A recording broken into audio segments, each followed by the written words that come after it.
And we are back. We are so much further than what we were a few days ago. This is what is going on with the Caliber. Look at it. I tore it apart. I finally got the turbo mani off. The head is being torn apart at the machine shop. Britain's Auto Parts. Oh, I can't wait. So I'm gonna go ahead and remove this motor and get back to you guys. This is basically where I'm sitting. So I have all mounts taken out. Now I just gotta lift it straight up.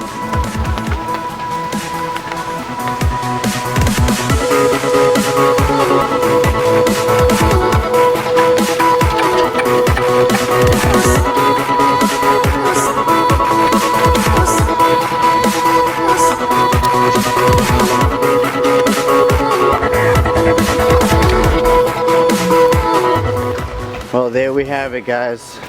It's out. My motor and my transmission all together.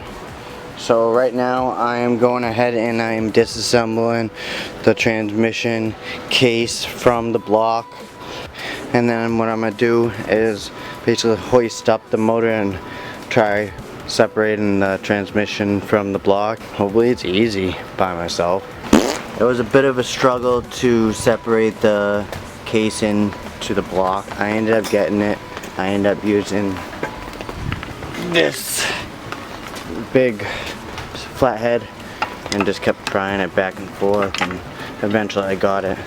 Now my beautiful wife right here, she's gonna,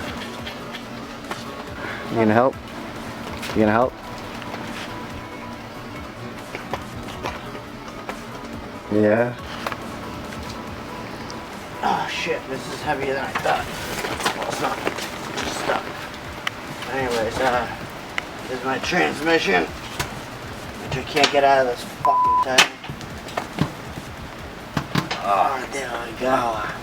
I gotta take this off and I gotta put that on an engine stand. We have the engine on the stand out of the bay.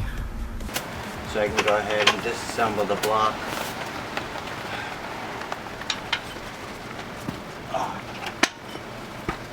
It's all finally taken apart. The whole motor is stripped. I got bare block besides the internals. I still got that, you can see. Well, that is a completion to my Caliber SRT4 motor teardown, guys. I hope you guys liked it. If you did, please smash the like button. Please comment below, and if you haven't yet subscribed, please subscribe, because I'm telling you right now, I'm gonna be bringing you guys more videos. I got another few videos already on deck that I'm already going to edit this weekend. Hopefully this weekend, I don't know, we'll see. But my next video that I'm gonna be filming, guys, is I'm gonna be flipping that motor upside down, taking the oil pan off. The oil pump's already taken out. Crank is gonna be taken out. My pistons, everything, all the hardware. So hopefully you guys stay tuned to that video. So like I said, subscribe, be easy, stay tuned. Peace.